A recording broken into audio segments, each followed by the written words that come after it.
আজকে আমি আপনাদের মাঝে অসম্ভব মজাদার একটা আচারের রেসিপি নিয়ে এসেছি। সেটা কি আচার জানেন? সেটা হচ্ছে আমার খুবই পছন্দের জলপাই আচার। তো চলেন ভিডিওটা শুরু করা যাক। প্রথমে হচ্ছে আমি জলপাইগুলোকে ভালোভাবে পানি দিয়ে তারপর হচ্ছে পরিষ্কার করে ধুয়ে নেব। ধুয়ে নেওয়ার পর এদিকে হচ্ছে আমি সরিষা রেডি করে নিচ্ছি। আমি ২ রকমের সরিষা এখানে ব্যবহার করেছি।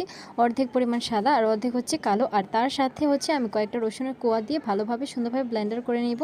তারপর এইদিকে হচ্ছে আমি জলপাইগুলোকে সেদ্ধ করে নিচ্ছি। সেদ্ধ করার পর পানি ঝরিয়ে তারপর হচ্ছে এটাকে আমি সুন্দরভাবে পাতিলের মধ্যে রেখে তারপর হচ্ছে থেতলে নিচ্ছি। থেতলে নেওয়ার কারণে কিন্তু আচারের উপকরণগুলো এর মধ্যে সুন্দরভাবে ঢুকে যায় আর প্রত্যেকটা মশলার মিশ্রণও খুবই ভালো হয়। এই জন্য আমি সুন্দরভাবে দেখেন ঠিক এইরকমভাবে হচ্ছে আমি বেশিক্ষণ সময় নিয়ে এটাকে থেতলে নিয়েছি। আপনারা কিন্তু পাটাপোতার সাহায্য এটাকে এভাবে থেতলে নিতে পারেন। তো আমি এটাকে বেশিক্ষণ সময় ধরে গরম থাকা অবস্থায় এইভাবে যতটা সম্ভব গুঁড়ো করে নিয়েছি। তারপর হচ্ছে একটি কড়াইতে পরিমাণ মতো সরিষার তেল নিয়ে নিলাম।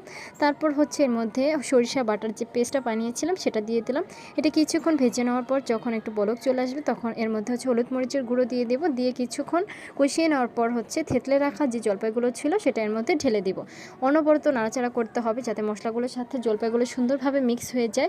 তারপর হচ্ছে উপর থেকে আমি চিনি দিয়ে দিলাম। চিনি দেওয়ার পর কিন্তু পানি ছাড়বে কিছুটা। আমি এখানে আমার মিষ্টির পরিমাণ যেমন হওয়া উচিত সেটা বুঝে হচ্ছে চিনি ব্যবহার করেছি। আপনারা আপনাদের পছন্দ মতো চিনি ব্যবহার করবেন। আর আমি লবণের পরিবর্তে হচ্ছে এখানে বিট লবণ ব্যবহার করেছিলাম যাতে টেস্টটা একটু বেশি ভালো আসে।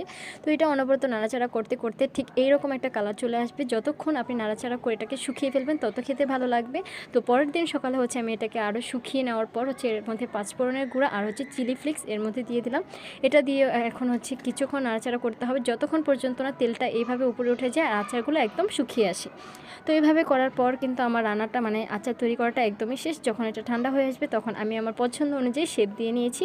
আপনারা চাইলে আপনাদের পছন্দ অনুযায়ী শেপ দিয়ে নিতে পারেন। যদি আমার এই রেসিপিটা ট্রাই করে খেয়ে দেখেন তাহলে কিন্তু আপনারা এই আচারটার একদমই ফ্যান হয়ে যাবেন। তো রেসিপিটা কেমন লাগলো সবাই অবশ্যই কমেন্টে জানাবেন।